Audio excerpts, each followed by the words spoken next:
Yes and /A. Not /A. Spec chat. Oh. Okay, I think we are live. So, hello everyone. We have a big match today. A co-op Olympus plus Delta Force versus the Baguettes and Citrix. It's gonna be a 5-map best of 5 match. So we're in here for the long haul, depending how the match goes.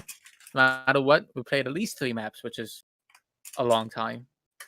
So it's gonna be one heck of a match. I'll pass it on to Dave to look at the rules, read the rules and all that stuff. Dave? Well, are they reading rules yet? No. I don't think they're reading rules, but we can go ahead and read rules, Yeah, so let's just get ahead of the game here. So the rules for this, well, it's a 14v14, quite interesting co-op size.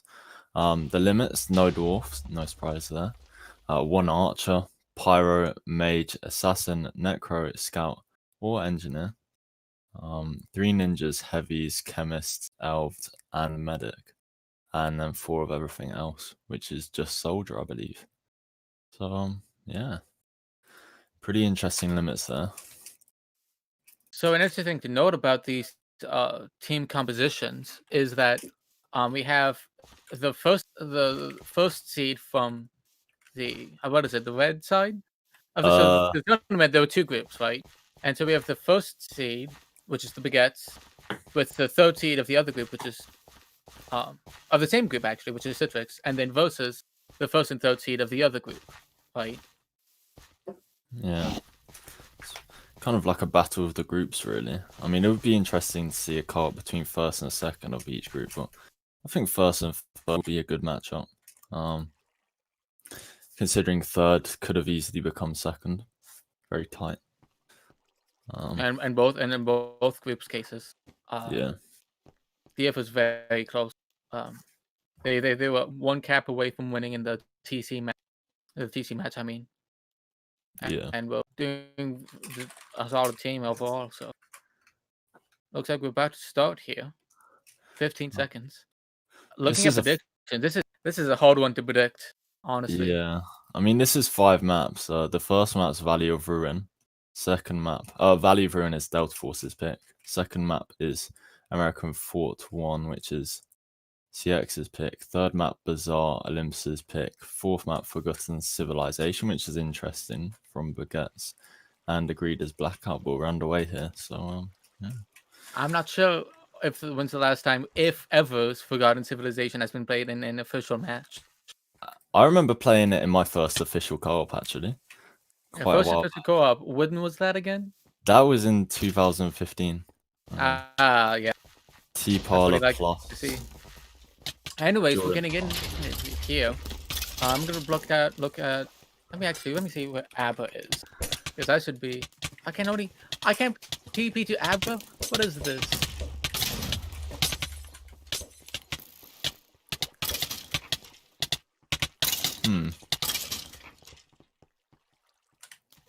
Yeah, I don't know where Abba is either. I found Abba. Oh, Abba is at the flag area. Let's go. Boff Coca is out. I believe that's Coca. Yeah. That is Coca. Yep, he's out of the flag. He's far as soldier. Like, no one there to slow him down at all. Nice shot. He gets headshot, but the chemist picks it up. Gets webbed there, but not going to slow him down that much. There's an assassin. Some of the offenses there now, but it doesn't look like they're going to stop him. Very quick cap here for Citrix and Baguette. One thing to note is that even if with all their defense, like they didn't have any ninjas in the team that could quickly respond to that and get to them, and there was a good chance that Coca was boosted out of 5v. I'm not sure. I didn't see much of it. Anyways, yeah, very quick cap for them. Interesting. I mean, I originally predicted 1-1 for this map because it's quite a defensive map, but we actually do see a very early cap. So maybe in this size, it can be quite an offensive map. Who knows? And hello, Misky. Glad you could join us. Yo! I just woke up. What's poppin'? Nothing much. Well, what do you think of these team matches? I think we could actually have a pretty balanced game here. But I do think the rosters kind of favor different maps, if that makes sense.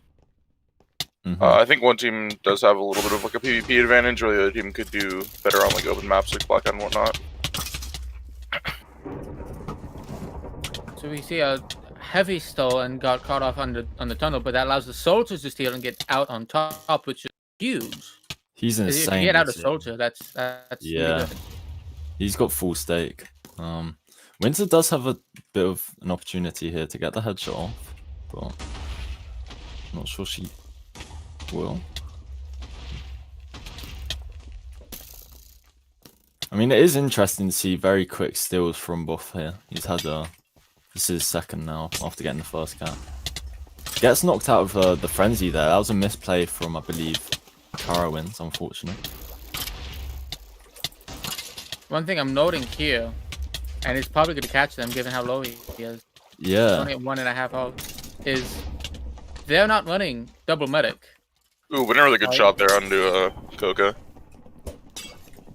So, because it's Baguettes and Citrix, wait, actually, here we have a ninja steal from Buff Quack, who is that?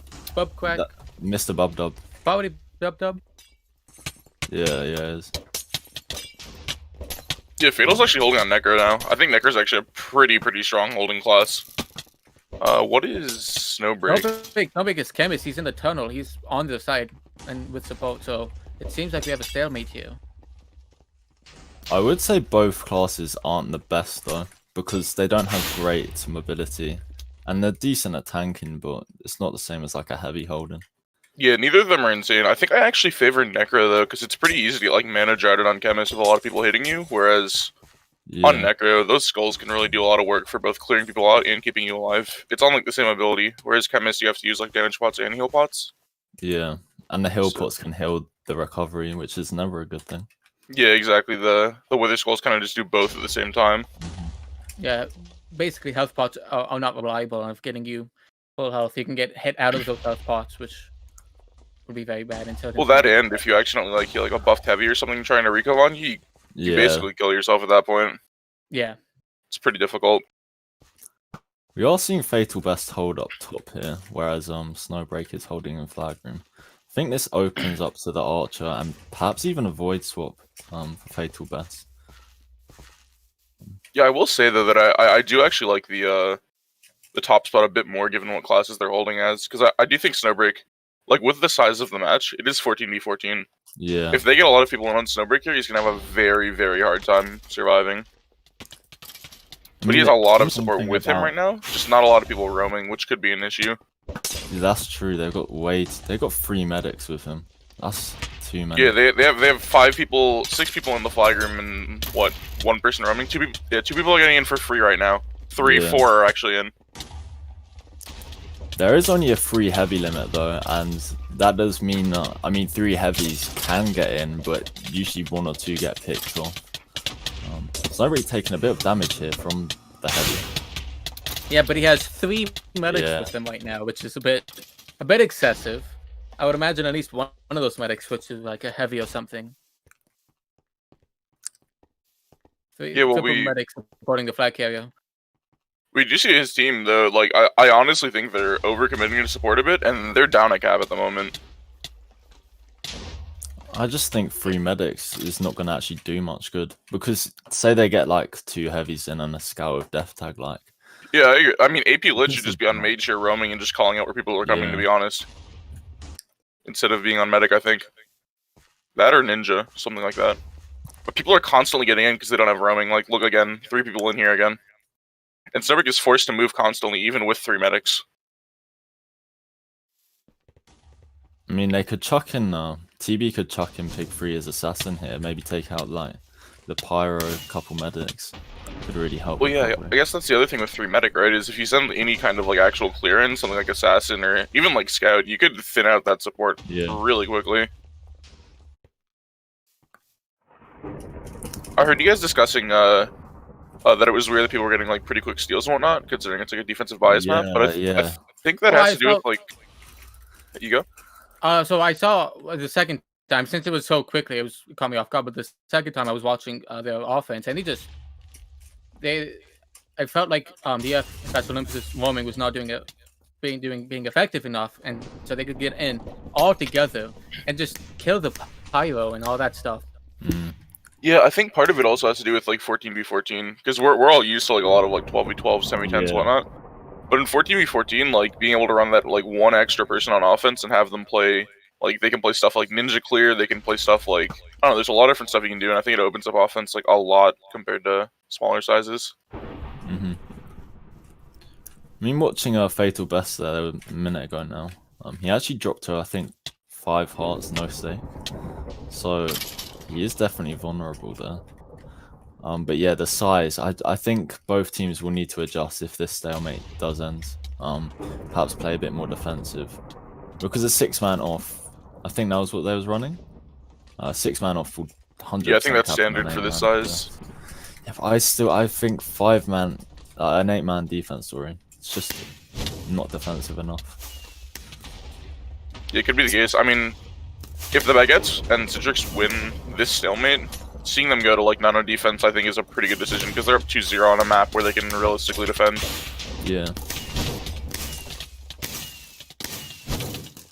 I really would like to see Pig 3 come on offense here and get a recovery on Snowbreak, because again, Snowbreak is being forced to move by these heavies and these chemists coming in, and they don't have much roaming. If Pig 3 goes top and comes in pretty late here on one of these recovs, she might be able to get the assassinate off. I mean, they have the pyro in right now. I think he's plenty, but couldn't Yeah, I get it mean, all. look how far like Snowbreak has to move every time someone walks in the flag room, like even with 3 medics. That was unfortunate. Mario was trying to actually sneak around the hills to try and get in position to void swap Fatal Best, but Chickdee managed to spot him. I think that is a good tactic, trying to sneak around, because Fatal Best is very easily void swappable. Yeah, You he's... Here you go, you go. Yeah, I'm not sure about the spot that he's in, to be honest. I think the spot he was in before, like, more outside is a little better. It depends on how much roaming they have. The spot he's in right now is, like, he can see where people are coming from, but it's very, very easy for him to get headshotted or swapped if anyone gets, like, anywhere close to in position. Well, he also can get cornered quite easily there. Yeah, especially with the vines as well. One thing I do want to note is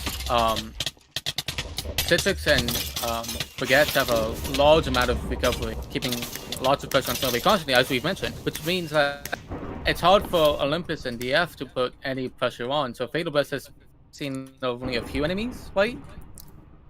Yeah. Throughout this whole stalemate, which is you like that, not having to worry about covering, constantly watching every single angle for like 5 or 6 different people is nice. Yeah, I mean, especially considering he's probably on the better holding class anyway. Like, he's in a situation where it's very unlikely that he's going to drop here. There's actually 2 buffed heavies coming in at the moment, though, and he could get cornered again. This is a situation where he could go down to these 2 heavies if they play it correctly. Assassin doesn't go down, it's just a medic, a ninja, and him. He should die here, to be honest. On the opposite side, though, we have Fatal Best had 2 heavies and only a medic supporting him. The heavies do go down, but Pig 3 that could comes also in been late. scary. Pig 3 comes in late there and gets an assassin on one of the heavies. So... what I noticed is something we mentioned before, is that since Fatal Best is Necro, he didn't have to worry about healing the enemy heavies because, well, he's Necro, not chemist, right? Yeah. Yeah, you do got to be a bit careful with the wither though, because whenever you wither or poison a heavy or even like light them on fire, they just don't take KB when you're fighting them. That's true. And if you're trying to run away from that, it's fine, but if you're in this corner here, it can become pretty dangerous just fighting a heavy with, like, no knockback.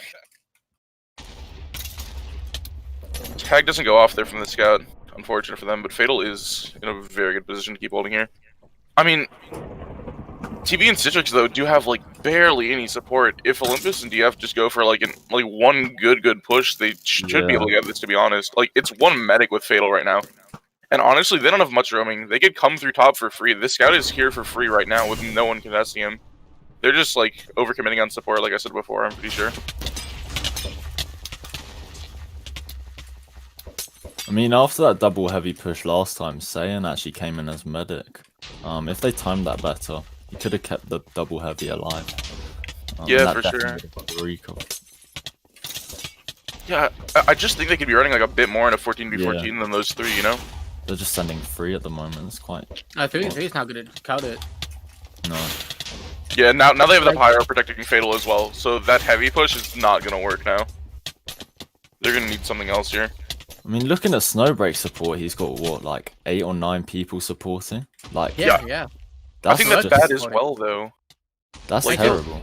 Well, so what's going on here is that because of the amount of pressure they have on Snowbreak, they can't really. It's pressure, right? They can't really move out that much, and it's hard to also counter that pressure as well. Because it's fairly constant. Yeah, I do think it does put Blue Team in a situation, though, where like they can easily just move 1 or 2 people up between the other team's pushes and have a really, really good chance of recovering. But at the moment, like, I don't like the fact that they're stacking so many people in the Flagger on Snowbreak, because it lets people in for free. And sure, they can kill them once they come in, but if they mess up once, Snowbreak is going to die. They have 7 people, including Snowbreak, in the flag room there. Against Yeah, that's half their team. Exactly. It looks like Code is gonna need a sub. Was Code the Pyro? Code is the Pyro. Yeah. Yeah. So I'm wondering who's gonna be subbed in for Code. That is on DF side, so that has to be a DF. It looks like it's gonna be DTJ. That would make sense, because he does play quite a bit of Pyro himself. So... yeah, I'd honestly say that's not like a huge loss or an upgrade or whatever. That's kind of like a Just pretty a even swap. change A there sub. for them. Yeah. Yeah. So... you might even argue that DTG is better at PvP and could be better in like a stalemate scenario anyway. I mean, just watching TB/GX is like roaming support, and it's only Chickd. So I wonder if they could send DF/Olympus could send like a pincer, maybe a scout from one side and an archer from one side, and I think one of them would be able to get free or get in free. Yeah, I agree. It's literally just Chickd. I mean, yeah, Winter's playing super passive now, like headshotting Recove. Like, they're in a situation here, Olympus and DF, where they like legitimately need to get this Recove, right? Mm-hmm. And Winter's playing super passive here as Archer. They're really focused on killing the enemy team's recovery instead of getting the recovery themselves, which I don't exactly like, to be honest. Because if they go down here, you go. You go. No, you go. Oh yeah, I was just because if they go down here and lose 2-0, like it's not like it's much more worth it, I think, for them to try and go for a tie and go into the next map with a clean slate. Because if they lose 2-0, well, whatever, it's just a map loss, right? So, just a side note, I think we've been in the stalemate for about 10 minutes-ish. I think And we only it's have 5 longer. minutes left. 5 minutes left on this map, with Citrix and Baguettes still having the lead. So, Yeah. I mean, an interesting strategy that I've considered is sending your whole team on recovery in a stalemate. Because, I mean, there's a chance you're probably like, well, there's a high likelihood that Snowbreak will die. But if you can get the recovery, then you could probably get a backup still. And if you have everyone up there supporting, I mean, it's just a good way of ending the stalemate. I mean, unironically, with how Olympus and DF are playing, I literally think you could just leave Fatal with these 2 medics and put your entire, like, the entire rest of your team on Recove right now, and he wouldn't die. Like, there's so little pressure on him. It's just the 2 heavies, and if he just runs around with these medics, like, there's not an archer in position to headshot. The assassin isn't coming across. The scout's not getting across because of Chickd. He could just run away from these heavies and live basically forever. He shouldn't go down to, like, anything but, like, insta-kills or, like, a heavy on Necro anyway, so... It does make you wonder if maybe the Baguettes/Citrix recovery was like a bit more organized. So they went in a big pack of like 8 or 9 even. They could probably get the recovery, but they're going in like 3s and 4s, and it does put a lot of pressure on Snowbreak, but not enough. Yeah, it's also worth noting that I think they're kind of like starting to play a little bit more defensive here, knowing they have 3 minutes left and they're up. Because they now have 1, 2, 3, 4, 5, 6, 7, 8 people in the same area as their flag carrier. As like before, it was like literally just like a medic and a pyro. So Yeah. I think we could. There's a very high likelihood this map is going to end like how it is, 1-0 for TB and Citrix. Mm-hmm. But this is an opportunity here for Olympus and DF to start moving their recovery up now that TB and Citrix have kind of laid off a bit. Definitely. And they need to do so, but I'm not sure if we'll see them do it.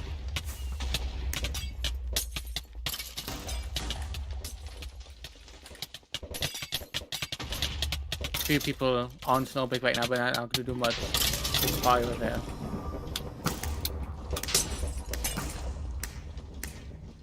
It does look like, as you mentioned, Citrix and Olympus, not Citrix, Citrix and the Baguettes have slightly slowed down their recovery, sending a few less. Yeah, I mean, Wolfie's suggesting that they turtle, so I think. Yeah, man, that's what I think they're it's a planning. good call for them. Yeah, like, especially the other team isn't reacting now. Like, Olympus and DF like need to send more on Recov now, especially since you know, red team is going for this like turtling strategy, but they're just not. So I mean, I think it's just like the right play for them to turtle at this moment.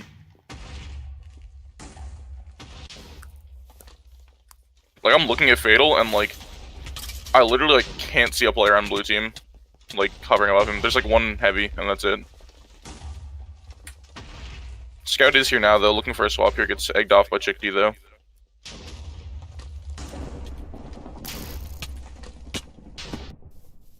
Without Archer pressure, that holding spot for Necker is pretty good to be honest. We were worried about him getting like pressured by Archer or swap, but Winter's playing very passive and the Scout keeps getting knocked off, so that makes this holding spot super good. If neither of them can get there. I really don't like how Winter's playing this stalemate. I mean, Archer is such a good recovery class. She's just opting to support. Yeah, and especially on this map, right? Yeah. Like I'd say, like, be able to get them both. She won't be able to. He won't be able to get participated and Winter. Yeah, especially if they come from different sides. And I mean, honestly, like, as an offense man, I'd say like half the time I go down on this map in a stalemate, it's probably to an Archer. Mm-hmm. I mean, a good percentage of the other ones are probably Scout as well. I mean, those are just the two classes you need to get across here. Yeah. And again, like you were saying before. Sorry, you got only 1 minute left. Wintergreen, who's at spawn, and got headshot again. So it doesn't look like Wintergreen's going to get even close to position. Yeah, I guess realistically she's gonna have like one more opportunity, but she doesn't look like she's gonna take it. So it will probably be on Mario here to hit a big void swap here, but again, if he gets void swapped with like less than 10 seconds left, should be able to just stake through it, and that should be game. Snowbrick is moving towards flag post though, I believe, right? Yeah, he's on flag post, whereas Fatal is not. So in the event that a recov does come through, they can actually get the capture, but I don't think it's gonna happen. Nah, no way. Yeah, Chickadee takes down the Scout there as well, and that should be first map. I've been seeing him say that in chat literally the last 15 minutes. Just sticking on Mario, quite unfortunate. But yeah, that is 1-0 to TB/CX. And so that was Delta Force's map pick. That was blue team's map pick. Yeah. So now we're going on to the Citrix's map pick, which is American Fold 1. Very famous for its powerful elf plays that can happen because of the sponges above the flag rim. Yeah, and I mean, you can look at this map and look at the teams, and it's no question who picked this, really. This is a map that Citrix does very much favor. They pick it in PPMs all the time. They're on the same team, or one of them is hosting. It's just a very good map for elf here. Is this the rotation version, or is this the rotation version? Yeah, the newer one. Okay. Yep, gotcha. So the main difference is the underground, I would say. It's moved back to all the underground entrances and exits at basically at near midfield. And I think there's actually, I think this one of the sponges is actually like slightly nerfed on this. I think it's the one on the lower half of the flag room. But I do actually think the underground being moved so far back actually just does make elf even stronger. Because it's so hard to get stuff like bulk across on this map. And working through these trees, and you have to deal with like assassin and scout, like anything, like any class can get on top of these trees as well. So it's very annoying to cross these bridges, to cross these lily pads, etc., trying to get past mid. And what is interesting is TB have decided to sub out Ubalquack, who is a great elf, for Raxon, which is quite interesting because you'd say Raxon is definitely the better PvPer, and Valley of Ruin would have been probably a better map suited for him. And with the free elf limit, I mean, you could run free elves on this. It would be interesting, or at least double elf. Yeah, I've seen them. Food Court and I've been doing these leader pick PPMs, and when two of these Citrix players do end up on the same team, they have been running double elf. So, or they did it when this map was picked at least. So I do expect that. Triple elf might be a bit of a stretch, but I guess it really depends on who they have. Who do they have that can play it? I think it's just Bubquack and Fatal Best now, but they did have Ubao on. I mean, Yeah, that's true. I mean, I do think we're gonna see the double elf here, to be honest. Yeah, definitely. And One thing I want to point out. You guys were. Okay, yeah. One thing I want to point out here is it's not just the sponges in like the actual flag room that are like very strong for elf. It's actually the sponge coming in from the left side here, in the truck when you're entering flag, because you can get all the way into the flag room basically for free here on elf. It's you go down, you wind spell once, back out, and then you just wind spell 2 or 3 times over to the sponge, and you're basically at mid at that point. So the defense really has to take down these elves like very early before they even get close to the flag room. Yeah. And I'm sure Olympus and Delta Force realize that the elves are going to be the major problem on this map for them. The question is, will they be able to counter them? Mm-hmm. And how are they going to do that? We all know like what the counters are. Like it's like aggressive roaming, right? It's going to be ninja. Yeah. It's going to be that scout. It's going to be that assassin hiding in the trees up like very far up. So I would actually really like to see Olympus and DF run a scout here against these elves. I think it's pretty necessary in a match of this size, actually, because it amplifies the damage your ninjas can do like a lot against them. Yeah. I mean, it's interesting. Is Maru still here? Participated, because he's a really good elf and scout. Sorry, I'm not seeing him online. But oh, we're underway here. That we are. You're actually seeing the solo elf from CX here, just Fatal Best. Gonna see Flays on Chemist with Coca, aka Buffquack. Raxon on Necro gets lightninged off by AP Lit. We're actually seeing AP Lit on Mage this time. Could be quite helpful. Yeah, I think Mage is really strong with these the kind of like lanes that these trees create. Yeah. No scout is one thing that's notable here again for Olympus and DF. I don't know if they have anyone that can play it aside from participated, and again, he is subbed out. It is important to note that Mario participated was a bit laggy last game. That might be why he was subbed out. Makes sense, makes sense. Early steals coming out from both sides. This is going to be Fatal Best out as Elf going top. About to take the sponge here. Does actually get headshot there, I believe? Yeah, very good shot from Winner. Probably saved the cap there, to be honest. Getting out on Elf here is really strong, and he had full arrows. And you also got in clean state, but we are going to see a steal from Buffquack. Does go down to the frenzy there. Definitely some early steals. Yeah, I think the thing that makes Elf so strong here is like not only the sponges, but it's the speed of the cap. It's very hard for the defense to react to. If you're playing anything other than Ninja or like maybe Assassin, you don't really even have a chance to recover. Yeah, or Scout. But again, we aren't seeing the Scout here, unfortunately. Fatal Best again getting a steal. Ooh, Frenzy did not hit him there, but matter. Oh, Code is back actually as well, and is on Pyro here for Olympus and DF. You are seeing Fatal Best actually get into the flag room now, which is not great. Because if you start getting into the flag room, it's only a matter of time before you get that cap as Elf on this map. Yeah, interesting. Something that's catching Olympus and Citrix and Delta Force's defense off guard. If you look at the flag room, where Fatal Best's county is, these front two entrances are very useful for Elf. He's getting hard pressured here, though. They found him out. Yeah. Rain comes in a little bit late. I really like where Winter's playing, actually, because it does guard both those top entrances here on Archer. I don't think Archer is like insane on this map, but on a 14v14, I think it can provide like a lot of value for like shutting down that Elf specifically. I think it's definitely hard to play on this map, certainly because of these trees. But then there's a bit more of an open area behind the wall. Yeah, and then she is shooting mostly towards flag here, which I think is how you play it.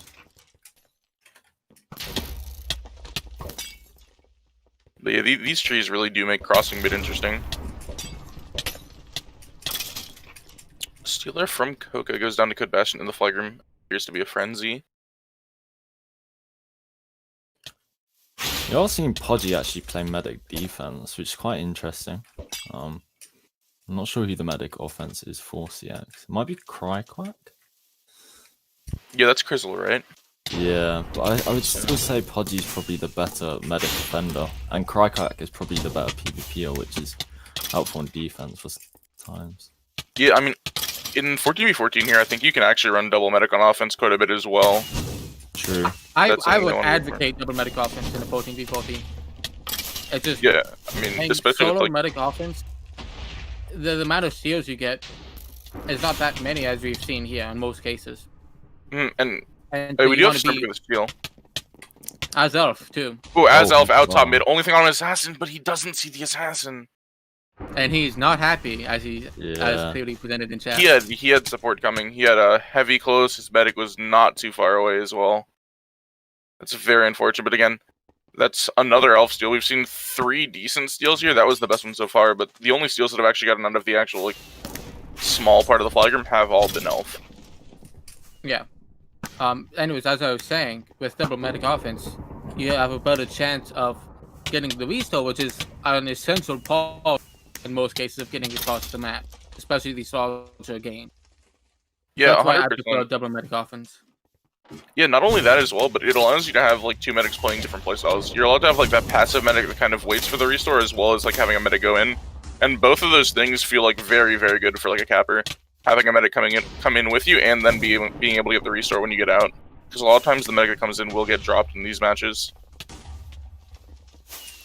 Both teams do have the ability to play with a double medic offense, and with the free medic limit, you can do a double medic on offense plus the medic on defense. So. Yeah, I'd like to see them start using it. It is a 5-map series, so we might see some adjustments coming in later, but that's one of the things I'm going to be looking for these teams to really start adopting, because the class is honestly just so strong. Yeah. I think it's worth utilizing the limit in almost every match where you can. I mean, honestly, on Valley of Ruin, we could have seen double medic work really effectively as a capping class, because the tunnels, you can just web them. Yeah, same goes for maps like Opposites, stuff like Metro. I'm not sure what we're going to be seeing later on, but there are a lot of maps we're seeing. Yeah, so I'll go with the maps again. The Bazaar is the next map, Olympus.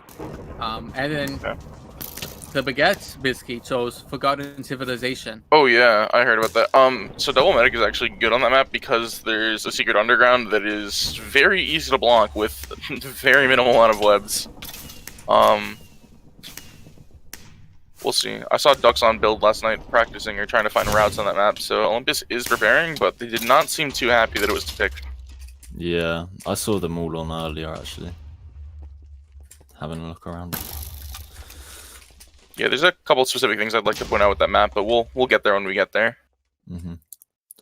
If we get there, remember that is the 4th map, so we might not even get there. Yeah, so what's the agreed in the event that we do go to map 5? Blackout. Wow, that's real spicy. Yeah, real.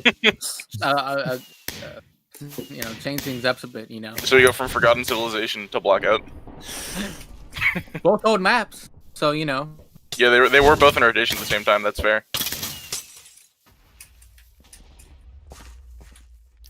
Yeah, so we've seen a little bit of a lull in the action here since we did get those early elf steals. So yeah, main things we're looking for here again is the double medic, and then I really do want to see this side of TB and Citrix actually go to double elf here once they've recognized that this elf is what's getting out. Yeah. We actually do see Ebola play Scout now for CX/TB, so I think he's doing quite a lot of work against Snowbreak now. Yeah, and Snowbreak was the only person that had gotten out for their side so far. Yeah. I would maybe in replacement of double medic, or maybe with double medic have double elf, since as you noted that's the main class that's been really getting out and getting any success, and having a second elf there just to split defensive roaming, so you can't prevent it as easy. Yeah, Flaze does get a steal here. Is Chemist almost makes it out, but goes down to the Frenzy there after getting brickwalled by Saiyan. Coca's out because of the distraction from Flaze as Soldier. Yep, and Soldier can actually be very strong once you get to mid on this map, but you have to get to mid. He has to get one of these sponges here, and he will. He's gonna get that sponge now. He's all the way over. We does has the medic right next to him. Crizzle does not know where he is. No. I'm gonna go to Lemur and say one of them was not talking in the call. Yeah, I don't think they do. But that does allow the elf steal. Fatal Oh, Burst. wow. And this is and there you go. That's where Alpha's very powerful. This is why Alpha's so strong. Goes down below as well. This is a very good decision for him, I think. Because that mage is not going to be able to get value against him now. He's going to have time for his support to really clear out that recov. Yeah. And he has that medic under. This is such a good call, actually. It's great. He gets boosted there as well. Freeze comes through. AP Lit is the only one really here able to do something, though. And this is going to be a 1-0, barring him getting quick dropped or an assassin or something, but I don't see it happening. AP Lit's doing a good job stalling, but it's probably not enough. There's no one around to get still or help get the recall. Yeah, Mage does become like pretty late in this like weak in this late recov stage when you don't really have anyone around to go there. The free spells are nice, but if there's no one there, it's just kind of delaying the inevitable. So this is another map where we could see it end in a 1-0. Yeah, that's unfortunate that what happened with Crizzle and Coca there. Again, I do think that is just one or maybe both of them not talking in the call, which can be unfortunate. It's something that's pretty integral at this like level of play, to be honest. But there are some players that are like good enough to where they are on teams like this and don't talk. It's just unfortunate the two of them happen to be on offense there in that situation.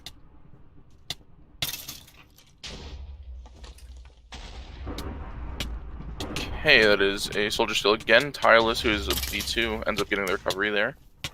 Flace comes in and out as Chemist, untouched, going towards the sponge here. Takes down the ninja, and that is the only thing between him and the sponge. Gets headshotted there by Wintergreen. Google will pick up. Ooh. Goes down. Yeah, that was big play from Windsor. So yeah, Windsor actually headshotted the Chemist at the flag, the soldier at the flag, and the elf there. So very, very good job by Winter. And again, that's why I like this archer spot here, is because you can watch that sponge.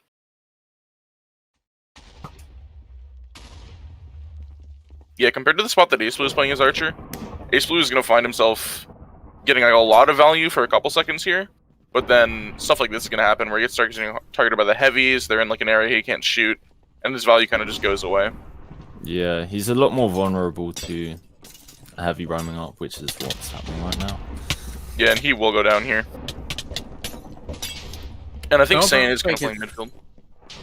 He's gone. Out as elf, and he's not talking to sponge. Not as elf, as chemist. My bad. He's out as chemist. Yeah, on the other side of things, we do have Coca out as soldier here, trying to go towards the underground tunnel that doesn't actually exist in this point. Actually, no, he's going towards the back sponge here, and going to be pretty far as well. Wow, snow breaks off the map. That was so unfortunate. He had the medic, but no one else supporting, and then double ninja with medic region. Yep, so now we do see Koga here underground as soldier, but does get frenzied there by Code Bastion. That's or not Koga. I don't know who that was actually. Oh, Bub. Now Koga is ninja taking the sponge. Now Koga has the flag and he is ninja. Yeah, and he is top now. That's gonna land in a pretty good spot here. He needs to get that flag past to someone though. And there's gonna be a ninja there. Ninja in front of him. He has to watch it. Yeah, very good job of Tyler. Excellent awareness from that ninja. I mean, I think that was a misplay from Koka, actually. He should have just passed it over to the soldier. Yeah, you really want to look for a pass at mid on these kind of maps. It's actually, like, it's a lot easier for a ninja who's, like, kind of around their flag room to get across quicker than you, because they don't have to worry about their health than you do. Passing at mid is much, much better here. And if you're out at mid on this map, it's pretty much a cap.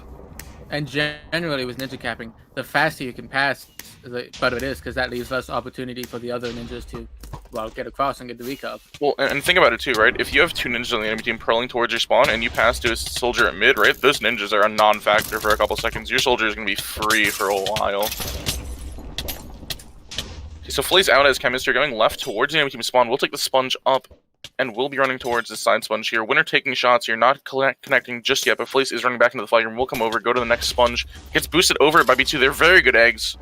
Yeah, that will end up going down.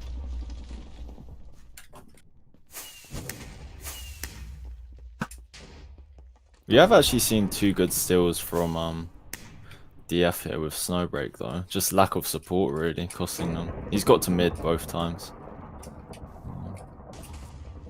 Yeah, I mean, I guess it's that same thing we saw in that stalemate, actually. Like, they're very defensive-sided. Like, they're playing really, really hard for defense here. And, I mean, they're doing a pretty good job. They've given up 2 caps in, what, 33 minutes here? Yeah. So they're not doing a bad job on defense, but it's just their offense is not getting help. And, like, their recovery is not getting help in the stalemates either. It's They just need to make an adjustment here. I hope they do. I mean, it's a co-op. There's, again, it's a 5-map series. There's 14 players playing with, like, a ton of subs. They have more than enough opportunity to. It's just whether or not they will do it.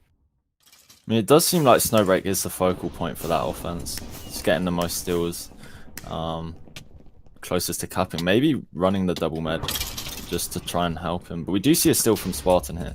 He is out as Chemist with the medic behind him. Yeah, Brain gets to see on the other side of things. Both will go down there. Spartan gets assassinated by Pig 3, and Rain gets frenzied there by Code Bastion. So both going down to insta-kills. That's Bubbed Up with a follow-up steal, though, and he's above their spawn right now. yeah, this is not the ideal capping route. But the flag room's empty for a moment. If there was anyone that was still alive, that could have been a free steal, but I think everyone died by that point. I think he was the backup steal, so... Yeah, it does seem like Code Bastion is leaving flag room quite often. Do you see a nice steal from Coca here, though? Yep. That's Chemist. Doesn't even need to take the spawn. Gets boosted pretty far there by Evan, actually. I guess the Freeze will come through. Now this is a really good freeze. Yeah, that was a great freeze. Allowed Evan to get back in front, taking a lot of damage. Yeah, Coca is going to go down here. No question. Big freeze from AP Lit there. Yeah, so we mentioned Code being out of flag room a lot. Code is a pyro who does like very much. He likes to roam. He likes to kind of be on recovery. He likes to be out of the flag room when there's no one in the flag room, which can be both a good thing because you can catch people off guard, but in some situations it can be pretty bad. But if that's something they're able to kind of, tie down and get him, doing that at good moments, it could be very good for them. But does literally, expose them a bit to backup steals, and we're gonna see that again from Fatal Best, clean as Elf. And this is the backup steal as Elf with 2 people supporting him and a medic below him. This is probably going to be capper. Assassinate goes off on the medic, but this Elf is full health. Killing that medic is not doing much at the moment. But I think the Elf doesn't realize that the assassin used. Oh, he has 1 stake right now. Not a frenzy. B2 might drop him here. He's half health, no stake. We'll go down. That's actually some misplay. I think it's also for Fatal Best. He didn't realize the assassin used on the medic, so he had to think he had to block to not die to the assassin, even though he was free to just walk away. Well, and yeah, again, like not to harp on it again or anything, but that is that medic not talking coming in, because if he knew that his medic was dead and 2, the assassinate was used, he probably would have captured that flag. Oh, Spartan did get the restore there, but Chewy did manage to get the frenzy off. That was so unfortunate because he had double medic there. Bukor had pushed up. Yeah, if that pyro ends up going down, that's another very, very good opportunity. But that's what we're seeing. We're seeing a lot of opportunities from both teams here, but very few of them getting converted into caps. And we've seen quite a few recoveries at or past mid, which is not normal for this map, to be honest. Yeah. And on Elves, too. Strength of both teams, though, on their recovery. Definitely. But I think we are seeing like communication issues on both sides. Mm-hmm. We have approaching 3 minutes left now. The Baguettes and Citrix still 1 up from their elf cap. It was an elf cap, right? Yeah, it was an elf cap. Yeah, that's correct. So well, and they took the last map 1-0 as well, right? Yep.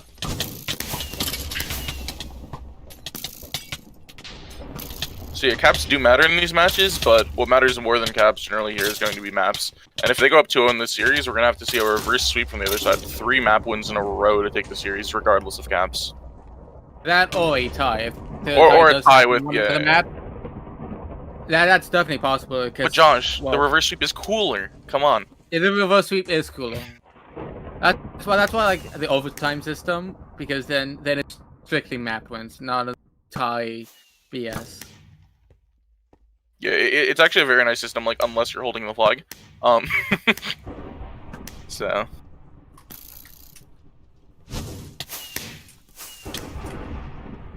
Rain with the steal here is going to be... has to be out. I'm not quite sure where he is. Actually, he's actually up top of the roof. Back of the... Yeah, top of the roof. Jukes a bit of the defense here, but is not able to get past that wall that is, I don't know. Heroines. I think it's a bit of a lack of map awareness. There is a sponge in the back right corner, which takes him up to mid. I don't drops think he realized there, it. actually. If, Oh, he if dropped he for just, Coca to get a steal.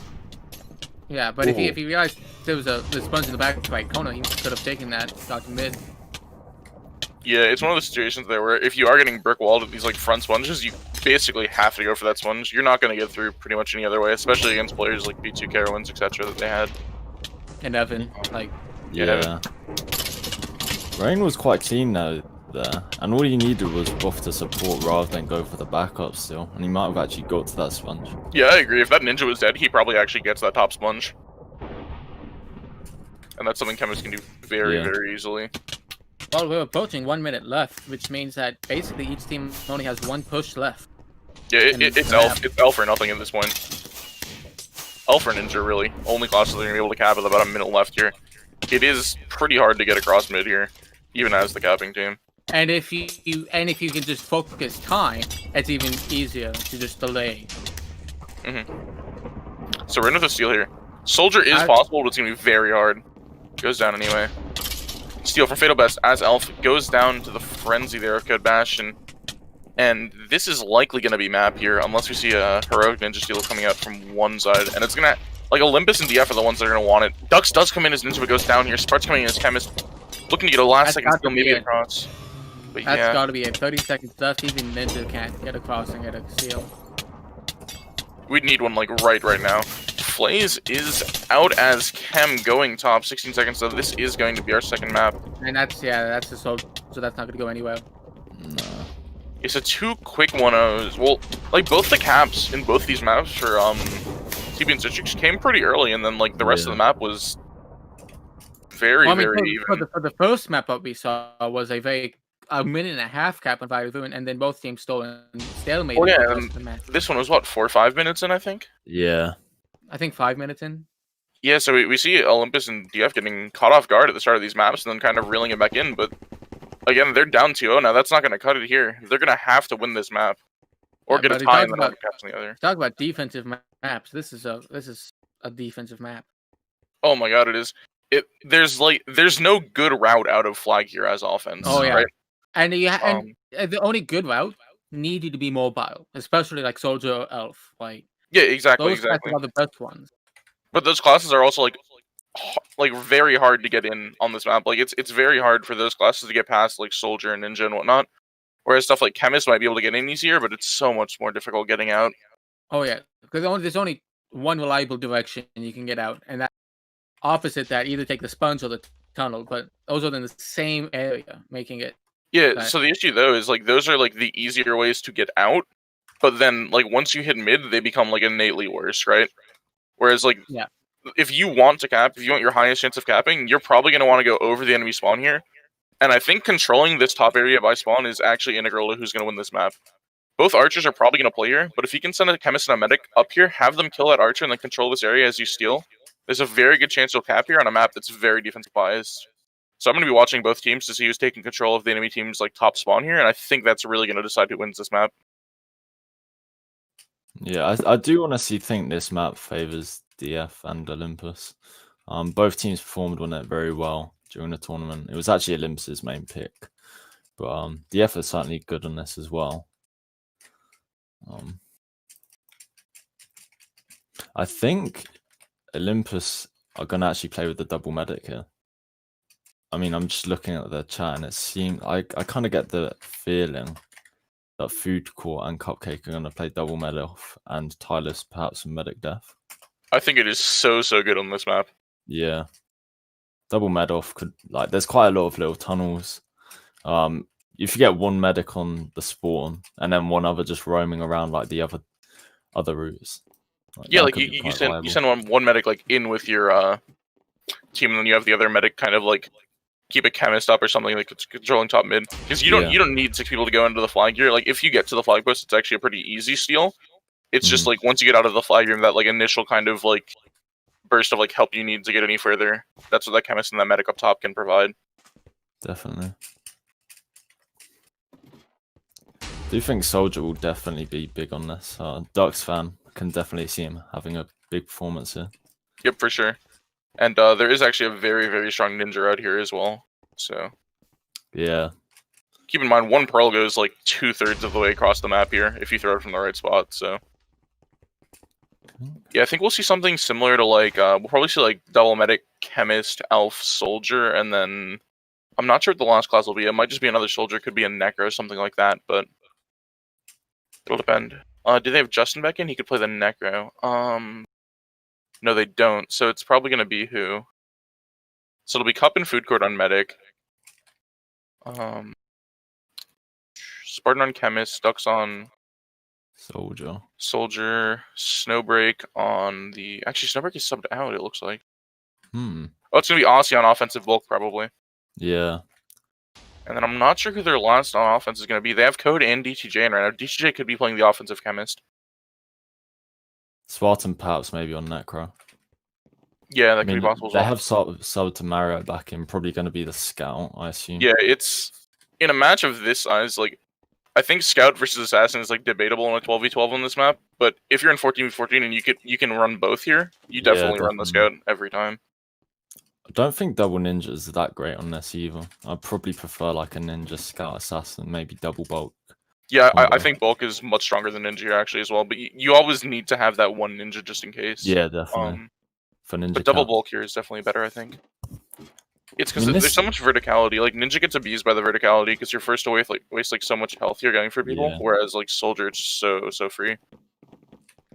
Scout offense on this is actually quite viable because if you can get on top of spawn, I mean, not running constantly offense, but perhaps pushing up once or twice. You can actually swap out the pyro, which is a big help getting out of that flag room. Yeah, so say like Mario gets like a swap onto like Coca or someone and determines like, okay, well like I don't think they're gonna cap off this push then, and he starts roaming up. Could be really good for them. And it's a decision he's gonna have to make. Hold on, this is interesting. It looks like Food Court is subbed out for Justin actually. Yeah, that to me, he plays mainly soldier, necro, and chem. But I do think this is actually like a fairly strong PvP offense coming out here from Olympus and DF actually here with like Justin, Aussie, Dux isn't bad as well. I do think they have a pretty good chance to overpower the enemy defense here. It just is really going to depend on what they run. They don't have anyone in that plays elf though, which I really don't like for this map. This is a good elf map. If you can get the waters down, it's so helpful. Yeah, we are actually starting here. Let's see what they're running. I'm interested. So it's going to be medic, double chemist, necro chemist, soldier. So, okay.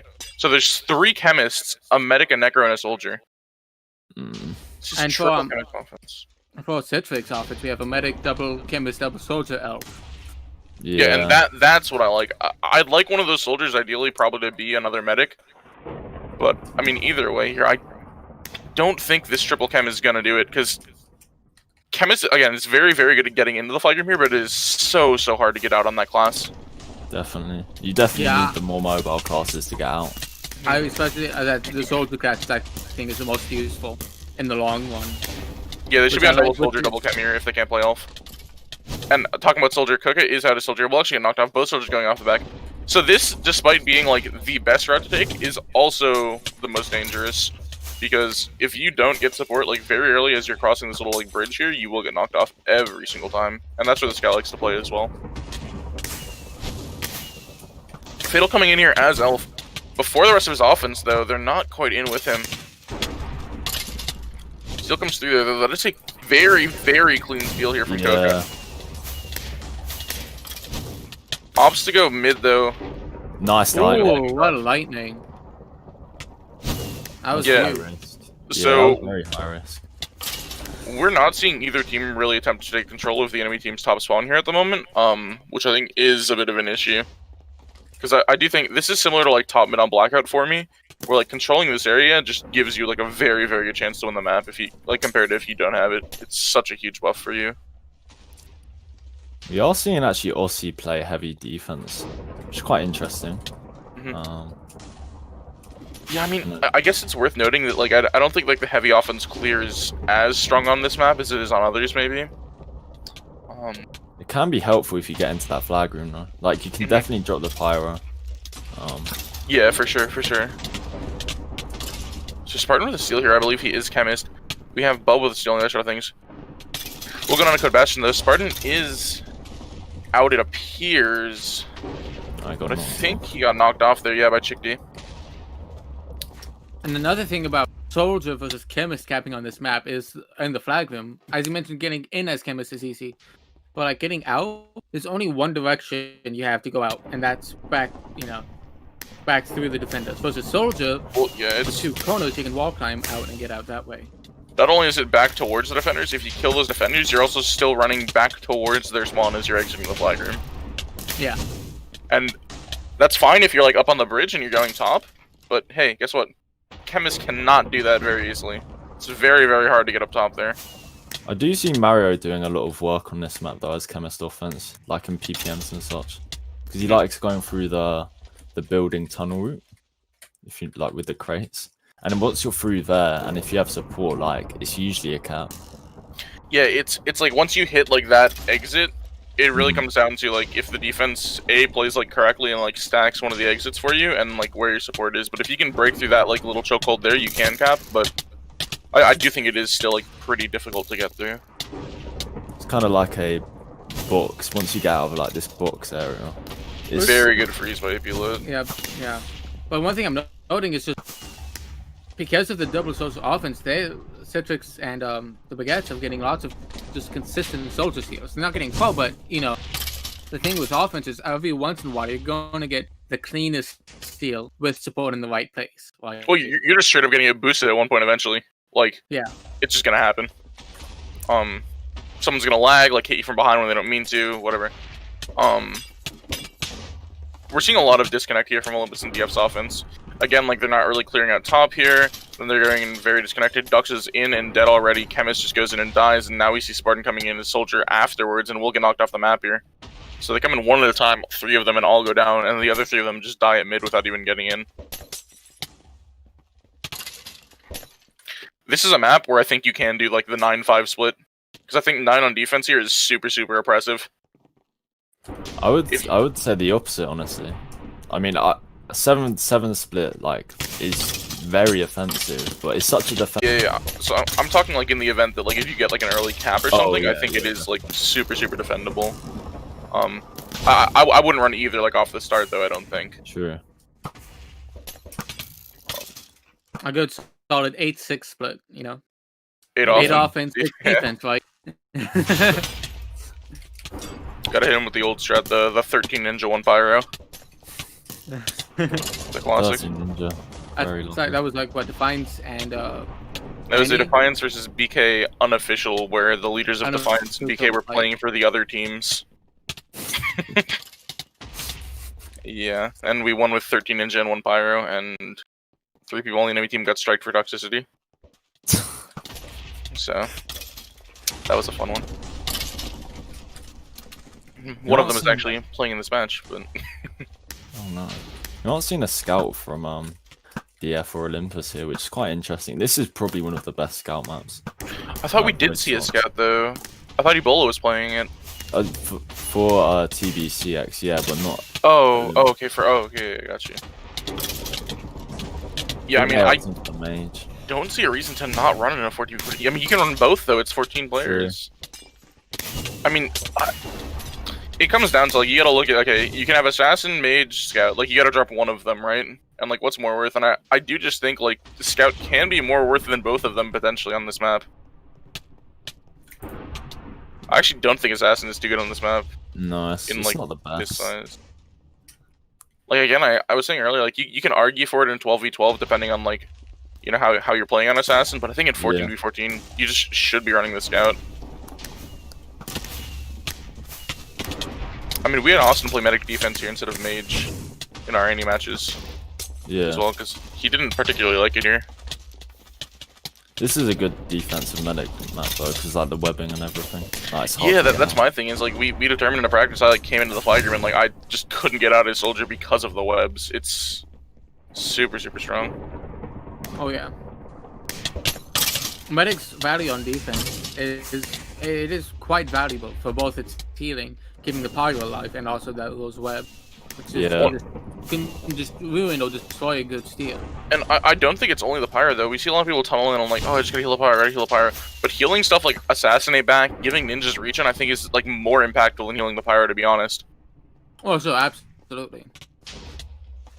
And I mean, on a map like this, where you're running that solo ninja, it's so easy to just hit that ninja once, and then that solo ninja can go and like quick drop someone on offense. Because as a soldier like myself, when I'm buffed, I hit a ninja 2 or 3 times, and I just like assume he's gonna be dead, right? And if he's not, then he just gets a combo on me. Because like at that point, I'm like, oh, like he should be dead. I start like looking away. Well, that's the advantage of playing medic offense, is that I can see the enemy self and realize, oh hey, they have regen. Yeah, we're on like soldier. I'm like, I just hit this guy 3 times. Let me move, and then I'm getting hit from the back. We're seeing like a lot of like these quick steals here, but they're going down inside the flag room again. And it is very, very hard to get out here. And we're seeing these chemists consistently get in, and it's gonna happen again here for Coca, and Flays actually, where they're gonna get in as chemist here. But will they be able to get out? That's the question. They actually bubbed up steal the flag, which is a very good idea here. And they do have top flag room control here, or top spawn control. But Carowinds is doing a lot of work pushing them off. But that's an example of like what could have turned into a cap there. He had an elf and a medic supporting on top of the enemy spawn, really, with like no one else contesting them, and he almost got there. That's an example of like a textbook like strategy on this map, and that's the closest I think we've seen to, and it seems, a really good play. It seems that Ace has headshot Code Bastion from 104 blocks away. That's what he like to see. Yeah, I'm gonna go on a limb and say that arrow probably was not meant to hit that Byro. Just gonna put that out there. 104 blocks. I mean, that's basically the entire map, right? Maybe from like a spawn, like on top of the spawn building, maybe. Yeah, that is a long shot. That's actually an interesting idea, though. Perhaps the archers going for some flag shooting could actually be very supportive. Yeah, I mean, I just checked, and if I counted correctly, this map is 120 blocks wide. So 104 blocks is literally the entire map. Well, yeah, but it's diagonal. The map is diagonal, right? Oh, that's fair. That's fair. It's probably closer to like 140, 150, but yeah, that is still a pretty insane shot if it was meant to hit, but something tells me it wasn't. Yeah, definitely not. I mean, sometimes as Archer though, and even on Scout, you just kind of like throw projectiles like towards the enemy side, saying, "Oh, hey, maybe this will hit someone." Yeah, true. So it could have been that, and I guess while that's not technically intentional, it's still pretty cool. It's like it's one of those Hail Mary. Like you can do that with Scout, right? Just a Hail Mary Scout swap from across the map. Oh yeah, like hit a flag carrier. Oh yeah, that's always crazy. Half the time it ends up working out for you, half the time it ends up like messing up your recov, but We are seeing a lot of steals from TB and CX though, but they're just struggling to support, I think. Or like support them getting out of that like container area. Yeah, so you need to have like, I like the 2 people on top of spawn here, but the other 4 like have to go in together. And the thing is, like, you have to have those chemists clearing, you have to have like a medic going in as well, which is why I really, really like the double medic. Getting a heal like in the flag here is so strong. That's a nice ninja steal from Buff. Yeah, that is a ninja the mid route. We'll go down there. Is there anyone to get it? Medic is very near. Come on. This medic should have. She had the ability to just run over, but she didn't go to it for some reason. Anticipated it. It goes down though. He had the medic, but couldn't get the kill in time. I'm actually very confused what the medic was doing. Maybe they thought someone would go and get it, but with like the chance of a ninja going and picking that up, you just have to pick that up as medic, I think. I mean, maybe she just didn't know where it was. The second time communication issues between her and Coco. Okay, Crystal. Yeah. I mean, yeah, we've noted communication issues as like a major weak point for both teams here. And this is something that does like tend to happen in co-ops actually. Yeah. Because teams will play each other, scout like each other, and be like, "Oh, this team's pretty strong. We should do a co-op with them." And then you'll have 2 or 3 people decide like, "Oh, well, you know, it's not just our team. I don't want to talk today." And you get into these co-ops, and I mean, it can be pretty awkward in the calls. I'm not gonna lie. Trying to coordinate and whatnot. Definitely. So we see Dux out here, Coca as well. Dux is probably gonna go down here momentarily. Does actually get boosted towards the spawn here, but Chewy will be, or Chickadee rather, and Wolfie will be on him. We'll go up top here. Both ninjas gonna pearl up there. Wolfie will get the recov, but again, that's a very good example of what could have turned into a cap if he had a medic up top. Olympus now running triple soldier, which is gonna definitely help with the stealing, but I still think double medic, like we've said many times now. Yeah, I want the double medic, but I'll take the triple soldier over the triple chemist any day. Yeah, definitely. Like I'm much more happy with this. Does that mean they're not running a chemist though? Because I still think one chemist is pretty important here. I think they're running chem triple soldier Necromedic. Yeah. DCJ out his ninja. I think. Okay, wait. Never mind. He burrowed like an inch. That's what you like to see. Well, like he disappeared from my screen, and I'm like, wait, did he just ghost cap? And then I like turned around, and he was like right next to me. Fatal coming in here is off. There's actually a frozen there. We'll take a lot of damage here from this ninja. Should with recovering the outside of things there using his frenzy. Should see a steal here from the Baguettes. Yeah, the medic gets knocked off though.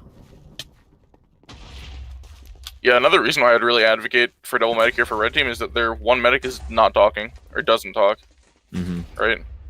So I think your medic would be a lot more beneficial for offense considering she talks and can coordinate better, in my opinion at least. You know, it'd be even crazier. Both of them. Both of them. Yep. Yeah. And both of them talking. Yeah. Yeah. Well, I'll take what I can get. If they put both of them on offense, I'll be happy. But it looks like we're 14 minutes into this map, 6 minutes left. This could end up in a tie, which will make it very interesting since Baguettes only have a 2-cap. Well, Baguettes and Citrix only has a 2-cap lead. Yeah, and I mean we could also just see. Well, if it ends up in a tie though, Olympus and DF will have to win both the other maps, right? Correct. Yeah. They can't even tie. They have to win. Yeah. So if they tie 2 maps, then Citrix and Baguettes already win with 2. The other thing though is like both of TB and CX's map wins have been by 1 cap. Like as Olympus and DF here, if you give up 1 cap on this map and go down again, you lost a match like 3 maps to 0 and only gave up 3 caps. Like you can't be happy with that. Oh, shame. They sent 2 ninjas on Chewie. One of them's killing. One of them's still.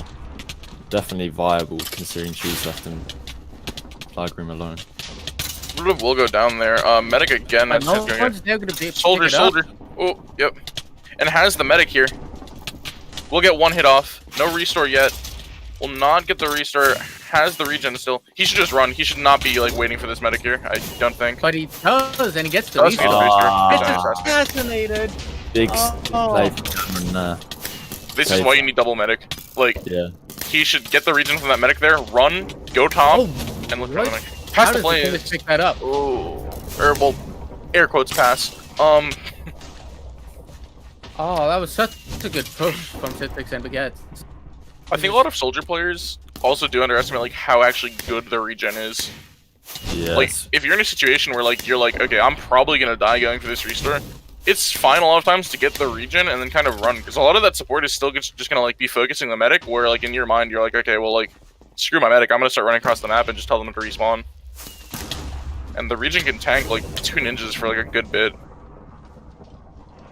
That is a ninja still from Buff Quack though, and he's passing it to the archer.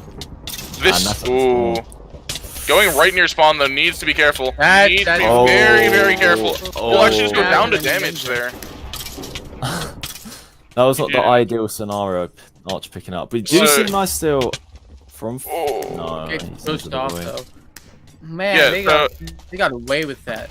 Yeah. So what Ace just said there in chat is what I was gonna say, and why I always like yell for people to go like super aggressive whenever an archer gets the steal from like a pickup or a pass is because you have no idea like how much stake that archer in mid has. Like even as the team passing off to him, all the times that archer will be like getting targeted by ninjas and whatnot, and it turns out Ace had 0 stake there and he didn't get a restore through.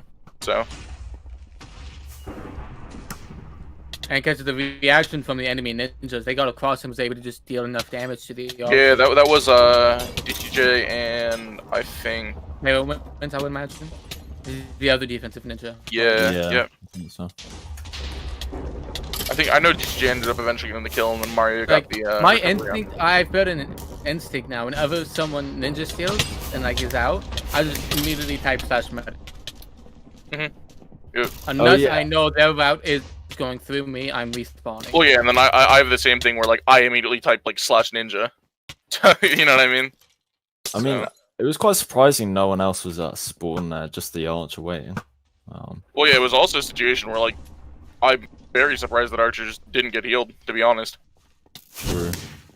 Like, that was as free of an opportunity as they're going to get, and it's 2:33 left. I don't think they're going to get another opportunity like that. They're probably going to have to go for a Soldier Steal here, but I don't think a Ninja's going to get out like that again. Talking about Soldier Steals, here is one. It is Bubdub out currently, fighting Carowinds. We'll go down there to a combination of the damage spell and the... actually, it was a headshot, actually. I still think Olympus could get this Ninja Steal, though, because, I mean, not right now, but Chewie is often left alone in Flag Room. All they need to do is send one Ninja in, perhaps even a Scout to swap him away. I mean, Dux is looking for it. Other Ninja goes through and distracts.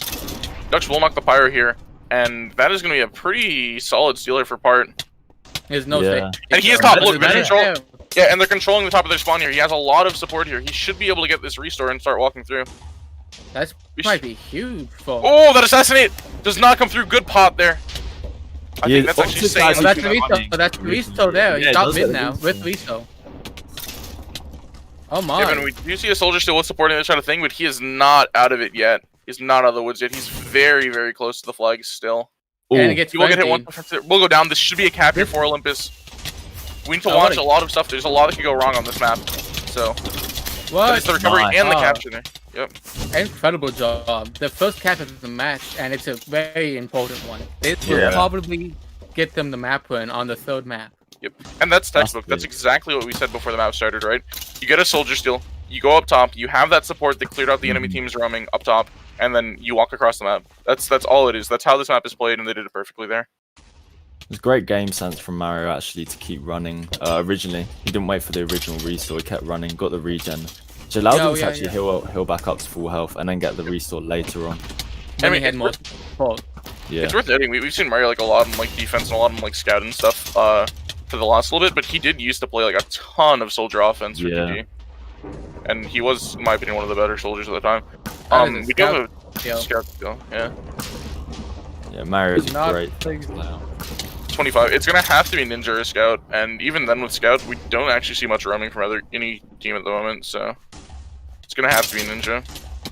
And I don't think either team's gonna let it happen. So we go from a 1-0 for red team on first map, 1-0 for red team on second map, and now a 1-0 for blue team on the third map. This is definitely close. And this time... Yeah, we're going to the fourth map, which is Forgotten Civilization. Ugh. Yeah, and if blue team is able to pull out a win on Forgotten Civilization, which is a map that, you know, TB and CX obviously picked to tilt the other team, right? They're not going to know what it is. They're not going to be comfortable going into it. If they can pull out a win here, the chance of a reverse sweep goes up, like, exponentially, in my opinion. And, I mean... A tie can also happen on this map, I think. Yeah, for sure. Very likely, given how the map is laid out. Yeah, one thing I want to mention from Olympus there, when all the maps so far have been very low scores, as low scoring as it can be, and the fifth map is Blackout. Ooh, you know, matter a lot.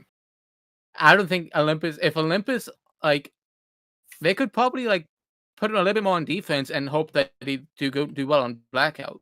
Yeah, that could be a strategy they pull. Although this is a map where, like, if you're the team that's less comfortable with it, I don't think you want to really do any sort of, like, crazy strategy, though, because, I mean, there's a very good chance TB has something, like, up their sleeves for this map. I highly doubt it. I just get the feeling it was more of a troll map. I mean, I think that's what Olympus assume as well, after looking at what Duck said in chat. But I think it's a poor pick from TB as well, because it's a very poor map for Ninja defense, and I don't think that would be good for Chick D or Wolfie, who are very good ninjas.